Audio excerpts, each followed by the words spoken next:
నమస్తే. శ్రీధర్ టీవీకి స్వాగతం.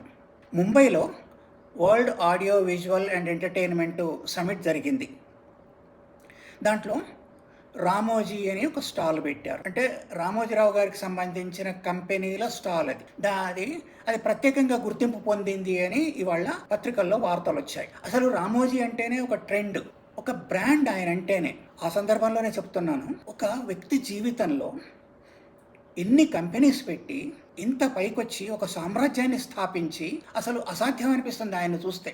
ఆయనతో 40 ఏళ్ళు చాలా దగ్గరగా కలిసి పనిచేశాను. అప్పటి అనుభవాలు, గుర్తులు, ఆయన నాతో పంచుకున్న ఆయన విశేషాలు అవన్నీ చెప్పదలుచుకున్నాను. ఏ సీఎం కూడా గెలవక ముందైనా గెలిచిన తర్వాత అయినా ఆయన్ను కలవాల్సిందే, ఏ మంత్రి అయినా వచ్చి ఆయన్ను కలవాల్సిందే. ఇక్కడి వాళ్ళు అక్కడి వాళ్ళని లేదు, ప్రతి వ్యక్తి కలిసి వెళ్ళాల్సిందే. ఆయన ఎక్కడికి వెళ్ళారు. అట్లా ఉండేది పరిస్థితి. ఒక కంపెనీ కాదు, 2 కంపెనీలు కాదు, ఒకదాని తర్వాత ఒకటి.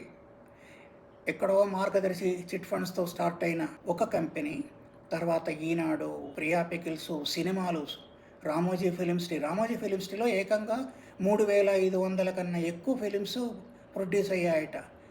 వింటేనే విచిత్రంగా అనిపిస్తుంది. కొన్ని విచిత్రాలు ఉండేవి, కొన్ని జోకులు ఉండేవి. అవన్నీ పంచుకుంటాను. అప్పట్లో అంటే చాలా 40 ఏళ్ల కింది మాట. ఈనాడు ఎన్టీఆర్ పెట్టిన తెలుగుదేశాన్ని సమర్థించినప్పుడు రామోజీరావు గారి కూతురుతో ఎన్టీఆర్ తనయుడికి పెళ్లి జరిగింది అనేది ఒక పుకారు. అయ్యా, ఆయనకు కూతుళ్ళే లేరు అంటే నీకేం తెలుసు అనేవాళ్ళు, నవ్వుకునేవాడిని. ఏం చేస్తామో నాకు తెలుసు, ఎందుకంటే వాళ్ళ ఆఫీస్ ఎంత తెలుసో వాళ్ళ ఇల్లు అంతే తెలుసు, వాళ్ళ పిల్లలు అంతే తెలుసు. అందరూ ఇంట్లో ఉన్న అందరూ నా బంధువుల్లాగే ఉండేవాళ్ళు, ఇప్పటికీ అంతే. ఆయనకు ఇద్దరు కుమారులు. చిన్నబ్బాయి సుమను, నాకు మంచి మిత్రుడు ఉండేవారు, చనిపోయారు.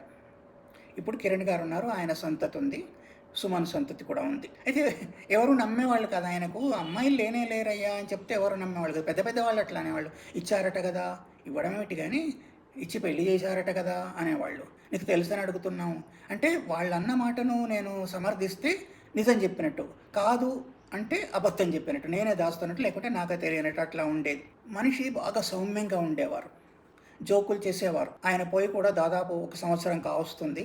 తర్వాత వీడియోల్లో ఆయనతో పంచుకున్న అనేకమైన విషయాలు, ఆయన చదువు ఎట్లా సాగింది, చిన్నప్పుడు ఎలా ఉండేవారు, పెళ్ళికి సంబంధించిన విషయాలు, ఉద్యోగిగా ఉన్న రామోజీరావు గారు, ఉద్యోగులకు అధిపతి అయిన రామోజీరావు గారు, ఆ పరిణామక్రమం ఎట్లా సాగింది నాకు తెలిసినంత వరకు వీడియోలు చేయడానికి ప్రయత్నిస్తాను. ఈ వీడియో సొంతం చూసినందుకు ధన్యవాదాలు. త్వరలోనే నేను చెప్పిన సంగతులన్నింటిపైన వీడియోలు మీ ముందుకు వస్తాయి. ధన్యవాదాలు.